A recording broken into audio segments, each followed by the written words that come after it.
Our speaker today is UW Professor Alfred McCoy, who holds the Harrington Chair of the History Department at UW-Madison. He holds a bachelor's degree from Columbia College, a master's degree from UC Berkeley, force of habit there, and a doctorate degree from Yale. He is the author of several books. His most recent book, In the Shadows of the American Century, The Rise and Decline of U.S. Global Power, which was published last year, will be the topic of his presentation to us today. We'd also like to thank the professor for working with us on rescheduling. He was originally scheduled to speak either on the polar vortex or snow day. I can't remember which one. So, by the way, Joe Silverberg did chastise me for canceling Rotary. So, we look forward to your presentation, Professor McCoy, and we've made a contribution to the Rotary International Polio Plus Fund as a way of saying thanks for speaking to us today.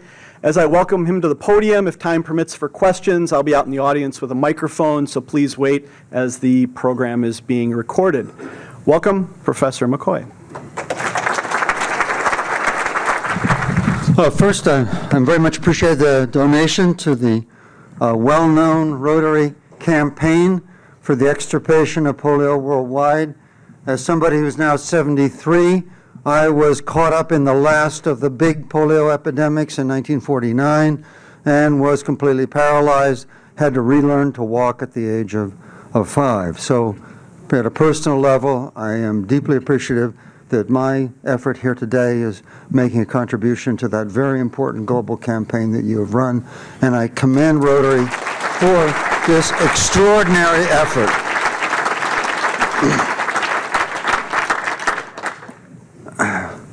When I started writing my recent book about the rise and decline of U.S. global power, I was painfully aware that the topic of empire has always been a dangerous ideological minefield for American historians like myself.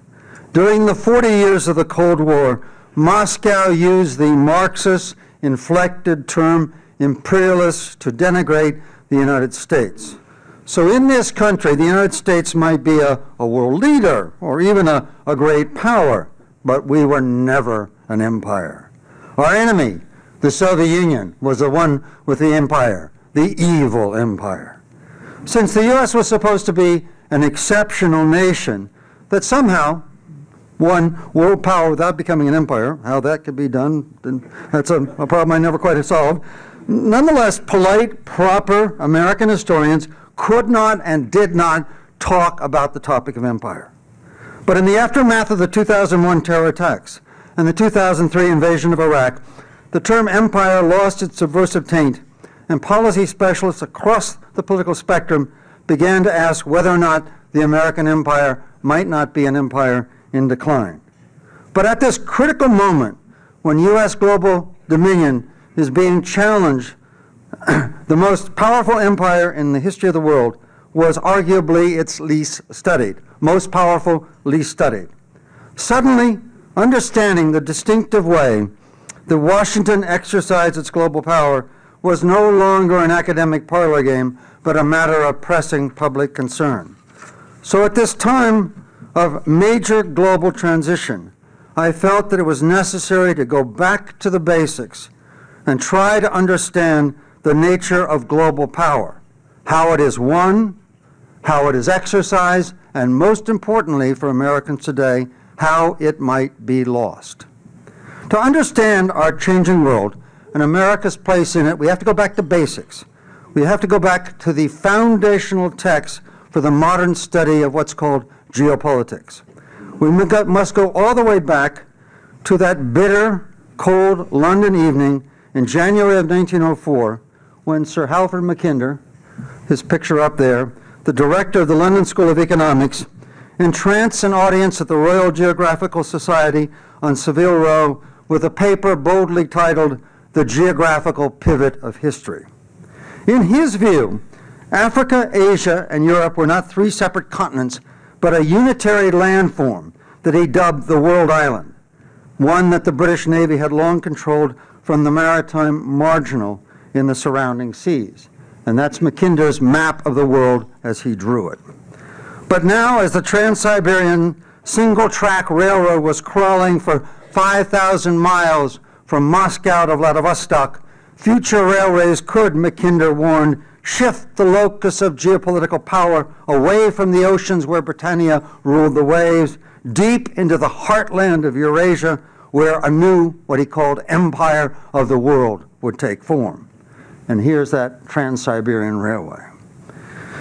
Now, although Mackinder made the concept of geopolitics an essential component of modern statecraft, very few world leaders, American or otherwise, have been able to grasp the elusive interplay between cultural, economic, and military factors whose sum is geopolitics.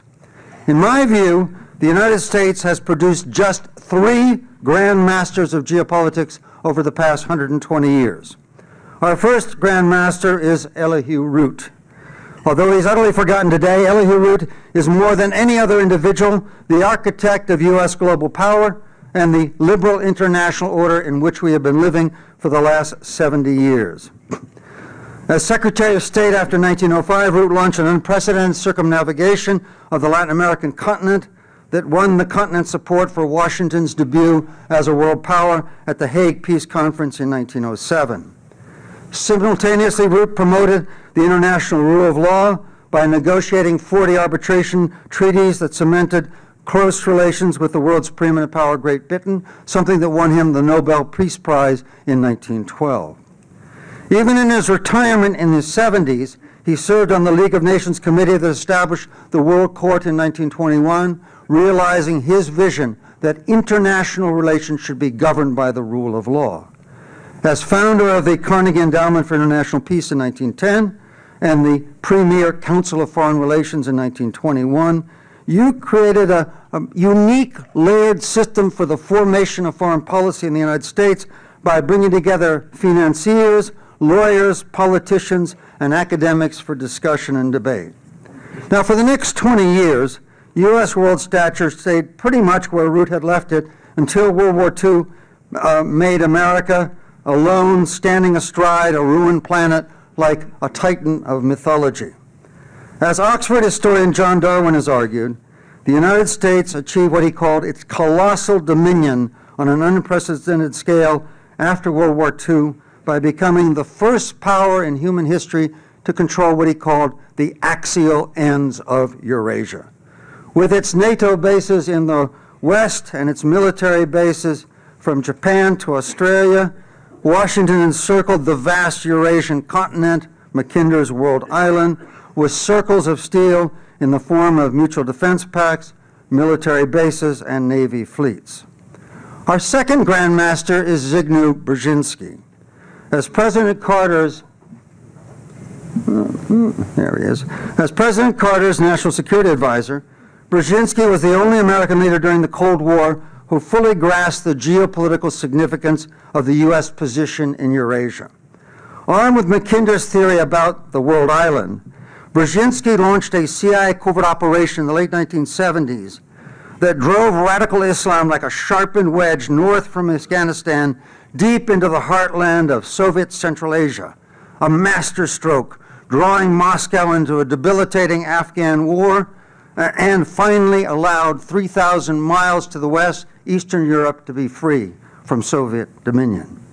Years later, in 1998, when he was asked about the countless Afghan casualties caused by his grand strategy, Brzezinski replied rather coolly, and I quote, "What is more important to the history of the world, the Taliban or the collapse of the Soviet Empire? Some stirred up Muslims or the liberation of Central Europe and the end of the Cold War?" Some stirred up Muslims, yes. That'd be 9/11. Anyway, his judgment, he's not shy about them. In his 1998 book, The Grand Chessboard, Brzezinski echoed Mackinder by calling Eurasia the central basis for global primacy. And he predicted that Washington would preserve its global power as long as three things happen. First, preserve the NATO alliance at the western end of Eurasia, that axial end. Second, prevent any power from controlling the continent's vast center, Mackinder's heartland of Eurasia. Third, protect its string of bases at the eastern end of Eurasia along the Pacific littoral from Japan to Australia.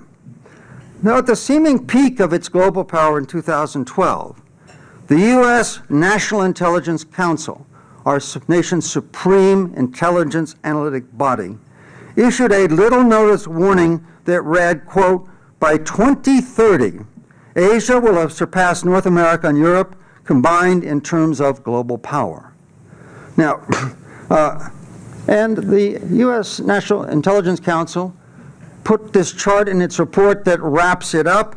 Basically, what it says is that Britain increased its share of global domestic product by 1% per decade during its rise to world power from 1820 to 1870.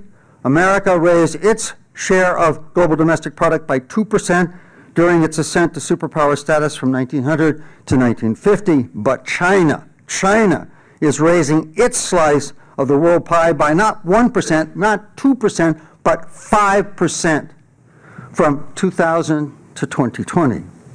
Indeed, my book has some all-important indicators that reveal the full extent of China's challenge. In 2012, the Organization of Economic Cooperation and Development, the Rich Countries Club, did tests of 510,000 15-year-olds in countries around the world, found that those in Shanghai, 15-year-olds in Shanghai, came first in math and science, and where was America? 20th in science and 27th in math. They did the test again in 2015, and it got worse. We fell markedly down to 30th in math, near rock bottom among the 44 nations tested. In 2014, China filed 801,000 worldwide patents compared to just 285,000 for Americans.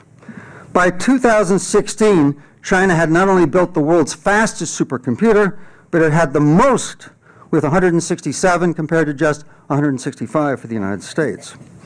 Just last year, the International Monetary Fund reported that, quote, China could become the world's largest economy by, again, that same date, 2030. Now, after years of abjuring any aspirations to power, Beijing's actions over the last 5 years reveal a two-part geopolitical strategy that challenges two of Zbigniew Brzezinski's three conditions for maintaining U.S. global development. First, China is spending $1 trillion to build a transcontinental grid of railroads and gas pipelines of sufficient scale to realize Mackinder's vision of harnessing the Eurasian heartland as the engine to drive the rise of a new world power. Yet even today, over 100 years after Mackinder's lecture, this Eurasian heartland is so vast, so empty, that its development represents a daunting challenge too difficult to grasp by a mere glance at the map. For nearly 1,000 years, the vast distances of Central Asia divided the unitary Eurasian landmass into two continents, Europe and Asia. Leaving Venice in about 1270, Marco Polo took 3 years to travel overland by camel and foot to China. Some 600 years in 1907, another Italian prince, Prince Scipione Borghese, won the first Beijing or Peking to Paris auto race, driving his, that's it right there, his Atala motor car with 40 horsepower for 60 days to capture the prize fit for a prince, a magnum of Mum's champagne. When that auto race was commemorated a century later in 2007, my wife's Uncle David, a retired school teacher from Iowa, drove his 1938 Ford Coupe in a fleet of 130 antique automobiles that still took 36 days to drive from Beijing to Paris. Now, somewhere in the Gobi Desert, there's Uncle David, that's him. If you see the coupe with the rumble seat, you can see with the round white tire, that's Uncle David there on the left, and that's the Gobi Desert, okay?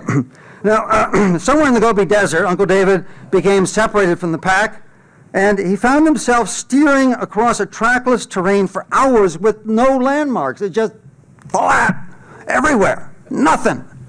And he began to get really rather worried until finally he and his navigator on the far horizon saw this faint speck of dust, and he floored it, and every one of those 90 horsepower caught up with the pack. So we don't have to cry and get upset. Uncle David and his wife, Aunt Ursula, didn't die in the Gobi Desert. Just about the time Uncle David cleared that wasteland and was safely on his way on an actual road across Russia to Paris, the Chinese leadership in Beijing was making investment decisions to conquer these vast distances and knit Eurasia together into a unitary economic dynamo. Launched in 2013, Beijing's Belt and Road Initiative has already funded 1,700 infrastructure projects in 71 nations that are home to half of all humanity, and is expected to expend $1.3 trillion by 2027. $1.3 trillion, how much is that? 10 times the size of the Marshall Plan that built Europe at the end of World War II. Now, instead of looking at all 1,700 projects, because sadly we don't have enough time to go through them all, let's just pick a few. Let's pick three. Here's the Eurasian Land Bridge, which is an integrated rail network running from the coast of China all the way to Scandinavia and to northern Germany. And then here's another one, which is the Central Asia Pipeline Infrastructure Development Project. Now, when I say pipelines, the only gas pipeline most are familiar with is when we go into our basement and we have problems with the heater, and the pipeline is usually about an inch pipe, you know, okay? Well, how big are these pipelines? There you go. Those are trees, so you get an idea of the scale. That's the Uzbekistan-China gas pipeline as it appeared in 2014. And then here's the Russia-China pipeline bringing the gas and oil to the big Chinese refinery in the northeastern part of China. Paralleling this transcontinental infrastructure, Beijing has also acquired, through loans and bases, a circumcontinental network of some 50 ports around Eurasia. And just last month, Italy, a charter member of the G7, decided to sign as a member of the Belt and Road Initiative and turn over Trieste to China. And there's Xi Jinping with the President Conte in Rome just last month with the spectacular guards in their lovely hats. And they're turning over, among other ports, Trieste, the historic home of the home port of the Austro-Hungarian Empire, with rail links through the Alps right to the heart of Europe. Recalling that Africa is the third component in Mackinder's World Island, by 2015, Beijing had doubled its annual trade there to 200 billion, 3 times America's trade, and thanks to a massive infusion of capital that is expected to reach $1 trillion by 2025. The second part of Beijing's strategy is to build naval bases in the Indian Ocean and South China Sea that can cut through those circles of steel that the U.S. arrayed around Eurasia at the peak of its global power after World War II. And let's just look at some of the bases. This is the big new Chinese port at Gwadar in Pakistan, linked by a $46 billion road rail corridor to western China, just 300 miles from the mouth of the Persian Gulf, about a day's sailing time. And then there's the first official overseas Chinese base at Djibouti in the Horn of Africa, just around the corner from the U.S. drone base. And there's the opening of that with People's Liberation Army forces and tanks. There's the Chinese port of Hambantota in Sri Lanka that they acquired through a $1 billion debt forgiveness with the Sri Lankan government. And then they're building, as we know, 7 islands, transforming sandy atolls into hardened military bases with radar and landing strips in the South China Sea. And for those of us who grew up watching Disney films with time-lapse photography, watching the bud open to the beautiful flower, let's see how China opened the bud in the South China Sea. So there's China's dredges when they first appeared at the Fire Cross Reef in 2014, which was a sandy atoll, largely beneath the sea. And then they're working away, and there they are, and here's one of their finished bases. Okay? So what's been the response?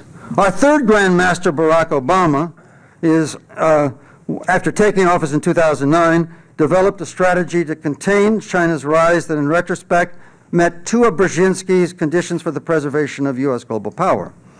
Most ambitiously, the Obama administration negotiated 2 massive trade pacts, the Trans-Pacific Partnership and TTIP, the Transatlantic Trade and Investment Partnership, that would redirect, had those treaties been approved, 60% of all world trade away from Eurasia, draining that continent of its economic substance and directing it across the Atlantic and Pacific to the United States.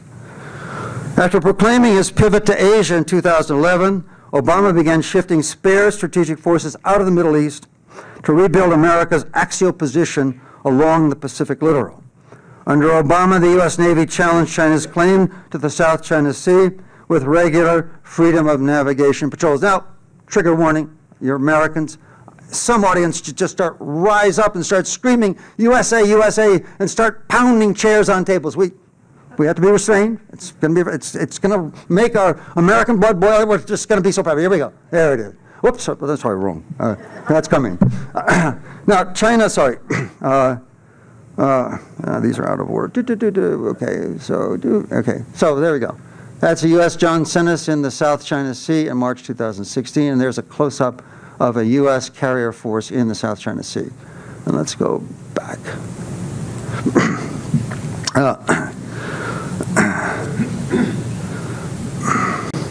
In the 2 years since Donald Trump has taken office, we have seen enough of his unconventional foreign policy to ask whether or not he or one of his advisors might not be our fourth grand master of geopolitics. Through his determination to overthrow all things Obama, Trump has attacked all three of Brzezinski's pillars for the preservation of U.S. global power. First, during Trump's 2 visits to NATO headquarters in 2017 and 18, he questioned the alliance's core principle of collective defense, unleashing shockwaves that are still reverberating across Europe.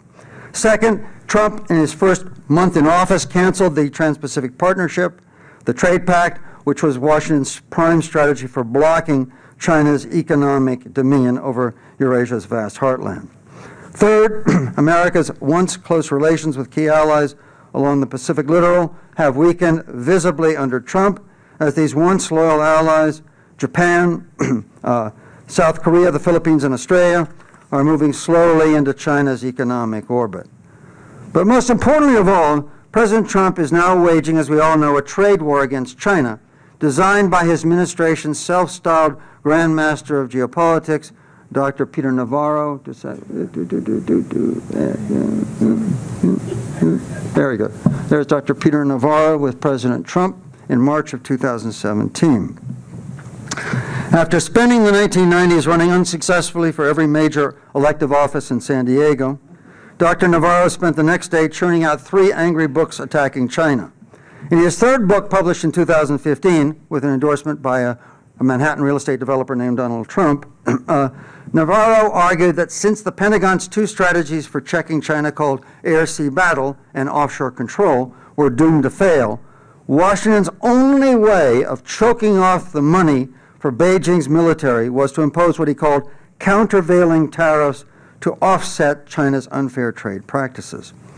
After spending his first year inside the White House battling globalists, Navarro eventually won sufficient power as head of the White House Trade Office to help launch the current trade war with China, whose outcome is still unclear. Now, at this moment when tensions between Beijing and Washington are rising, and our navies are kind of playing chicken with each other in the South China Sea, let's consider just one of 5 scenarios that I have in my book for the outcome of this competition with China. I call this scenario World War III with China. So let's just all go to scenario land and imagine that it's 11:59 p.m. on Thanksgiving Thursday in that fateful year, yes, 2030. Now, for months in my scenario, tensions have been mounting between Chinese ships and U.S. Navy patrols as they continue to play chicken with each other in the South China Sea. Then tragedy strikes. At 4 a.m. on a foggy October night in 2030, the massive U.S. carrier Gerald Ford slices through an aging Chinese frigate who got too close to the bows, sinking the ship with its entire complement of 165 Chinese sailors. Now, something like this actually happened back in 1969 when the Australian carrier HMAS Melbourne sliced through the U.S. destroyer Frank Evans, sending 73 American sailors to a watery grave at the bottom of the South China Sea. Now, in our scenario, Beijing demands reparations, but Washington, as we always do, refuses. China's fury comes fast. At the stroke of midnight on Black Friday, 2030, U.S. Air Force technicians at Cyber Command Operations Center in Texas detect malicious binaries that show the distinctive digital fingerprints of China's Red Army. In what later historians call the Battle of the Binaries, the U.S. Cybercom supercomputers launched their killer countercodes, but Beijing's quantum satellite system, equipped with super secure photon transmission, basically light rays, proves impervious to hacking. Meanwhile, an armada of bigger, faster supercomputers, slave to China's cyber war unit, blasts back with impenetrable logarithms of unprecedented sophistication, slipping into the U.S. satellite system through its antiquated microwave signals. Flying at 60,000 feet above the South China Sea, let's go. Several U.S.-based MQ-25 Stingray drones, infected by Chinese malware, suddenly fire all the pods beneath their enormous delta wingspans, sending dozens of lethal missiles plunging harmlessly into the ocean below. After the White House authorizes a retaliatory strike, the U.S. Air Force commanders in California transmit robotic codes to a flotilla of X-37B space drones. There's the launch of the first X-37B in April 2010 that are orbiting 250 miles above the Earth, and there's an auditor's impression of that orbit, to launch their triple terminator missiles at several of China's communication satellites. But there is zero response. As Beijing's virus is spread uncontrollably through the U.S. satellite architecture, GPS signals crucial to the navigation of American ships and aircraft worldwide are compromised. And there's the U.S. satellite grid as it appears in 2017, which controls the 3 Cs, command, control, and communications for all U.S. surface ships and U.S. aircraft, and for ground forces as well. Across the Pacific, Navy deck officers scramble for their sextants and try to remember long ago lessons at Annapolis about how to actually use the damn thing, to steer by sun and stars as they abandon their stations off the China coast and steam for the safety of Hawaii. An angry American president orders a retaliatory strike on a secondary Chinese target, Longpo nuclear submarine naval base on Hainan Island at the northern end of the South China Sea. But mid-flight, the X-57 Wave Rider hypersonic missiles suddenly nosedive into the Pacific. Almost immediately, Beijing launches dozens of missiles for strikes on key American communication satellites, scoring a high ratio of kinetic kills on these hulking units. Suddenly, dozens of American F-35 pilots already airborne are blinded as their helmet-mounted avionic displays go completely black, forcing them to come down to 10,000, 5,000 feet, and like bus drivers in the sky, follow the roads and landforms back to their base. Midnight on regular patrols across the Eurasian landmass, 24 of the CIA's RQ-180 surveillance drones fly aimlessly towards the horizon, crashing when their fuel is exhausted. With surprising speed, the United States loses control of what its Air Force has long called the ultimate high ground. With intelligence flooding the Kremlin about crippled American capacity, Moscow, still a close Chinese ally, sends a dozen nuclear submarines beyond the Arctic Circle for permanent provocative patrols between New York City and Newport News, Virginia. Meanwhile, a half dozen Russian missile frigates from the Black Sea Fleet steam for the Western Mediterranean and begin to shadow aggressively the U.S. Sixth Fleet.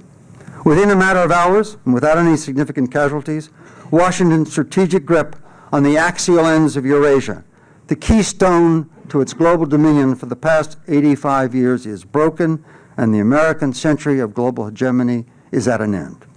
Now, no methodology, and certainly no scenario, can possibly encompass the many moving parts of a world empire, much less the ever-changing interactions among several of these behemoths, these great global empires.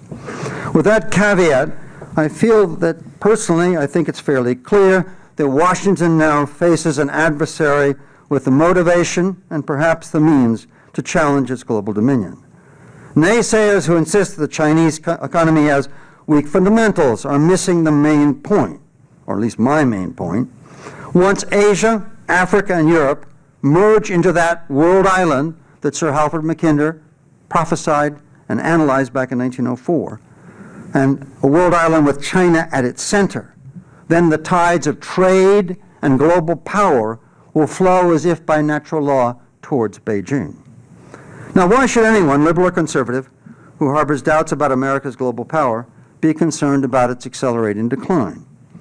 If the world experiences a slow, peaceful transition away from U.S. dominion, U.S. hegemony, then the world order, the liberal world order that the United States built after World War II, just might maintain international institutions like the United Nations, the World Health Organizations, the World Bank, and the World Court, grounded in Elihu Root's original vision of an international community ordered by the rule of law.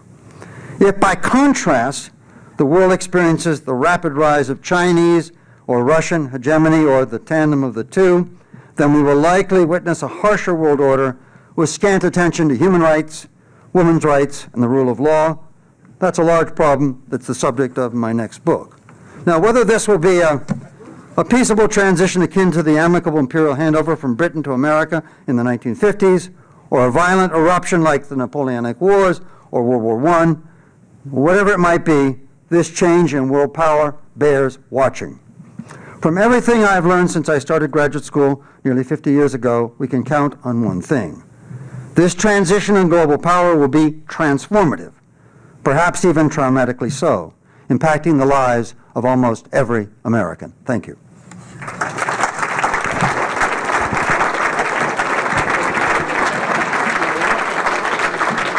We have a few minutes for questions. So. Yep, yeah, we have about 5 minutes for questions. Here you go, Mark. Thank you. So first question, how is President Ocasio-Cortez going to prevent your scenario? Seriously, though, what I wanted to ask about is Chinese investment in Cuba. I was there about a year and a half ago, and one of the most amazing things that I saw is how China has essentially supplanted the role that the Soviet Union played in Cuba through the 60s and 70s.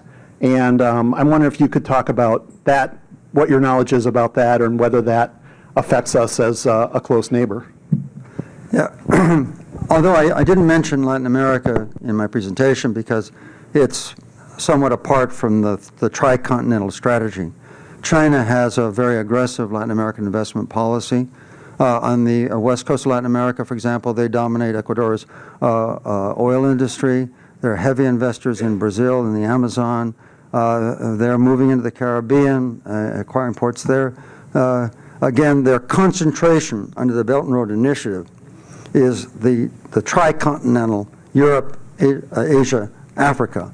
But they're also ambitious for the world. And they have an Arctic initiative as well, including a planned Arctic sailing program to go from Beijing all the way to northern Scandinavia with rail and road links down to the heart of Europe that way. So China has a global strategy for dominion. And what you saw was just one small piece of this grand, basically, as I can see, it's about $2 to $3 trillion strategy. Thank you for your presentation. One thing that I'd like to mention, I have seen those rise of China for past 27 years that I have been traveling there. And now I'm going to India, and I see the same thing, that India is coming up, and now India is renting bases in Persian Gulf, in Iran, and China now is negotiating with Iran to rent a base one of the island of Iran, and all Iranians are against it, and U.S. is pushing Iran away from itself toward Russia and China by their policy. What do you think about that? Yeah, the New York Times actually had a very interesting article about it, because this transition is very complex, and it's an elaborate global system. What I tried to give you was, if you will, the sort of overall architecture of that. But within that architecture, there are all kinds of beams and braces and supports and buttresses, okay, and it's a complex interleaved system, and it's in transition. The New York Times just said, okay, one of the consequences, for example, of the attempt to end the exemptions that 4 of our major allies have had on the purchase of Iranian oil, okay, China is probably the largest of those purchasers, and again, this is entering now into this complex, intense moment with trade relations with China. So again, as the system changes, there are many pressure points and complications, just like the one you described, right? But it is very much a system in flux. And India is making again, a long-time regional rival with China, and China's position towards India seems to envelop it, to go around it north. okay, through that energy infrastructure and treaties that I described, and south, all the way through the bases. They acquired ports in Malaya, Hambantota in Sri Lanka, Djibouti. They've got that base in the Arabian Sea at Gwadar in Pakistan. In other words, they're kind of surrounding, encompass, and trying to supersede and more or less contain India, okay, and in their bid for global dominion. So that's one of those relationships. The United States, by the way, with Trump's Indo-Pacific strategy, is trying to draw India into a closer alliance with the United States, a Japan, Australia, U.S. democratic nations alliance to counter China. I don't think it's going to be very successful. I just don't think there's much community there. There's no shared history of struggle, whether it's, I mean, the United States and Japan have an unfortunate shared history, but a deep and shared history that's been the basis of an alliance. There isn't much shared history there that between the countries that are going to, I think, knit together into a successful alliance. I think that's just a bit of ephemera, kind of an ad hoc patch, you know, that the Trump administration has thrown together. It has no long-term stability. I mean, compared to the four bilateral alliances with Japan, South Korea, the Philippines, and Australia from 1951 to the present, the NATO alliance from 1949 to the present, you know, this is just a press release of no substance. We have time for one last quick question. Thank you, Professor. In your next book, are you going to include the role, the significance, the impact of some 8 or 9 of your high-tech and science faculties at the UW, where in the PhD and post-PhD programs, some 70 to 85% of the students are Chinese or South Korean, and the impact of that related to your Shanghai PISA comparison, et cetera?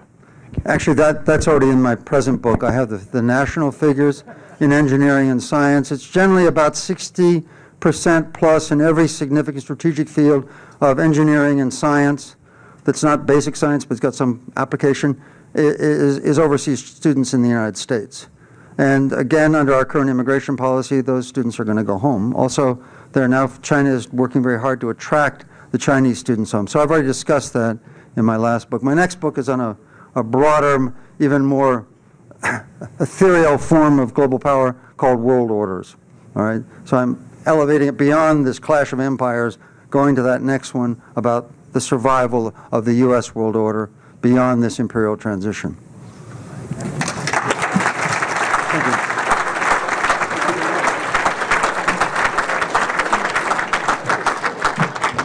Thanks again to Professor McCoy, and thanks to all the funding recipients who are with us today. We are adjourned.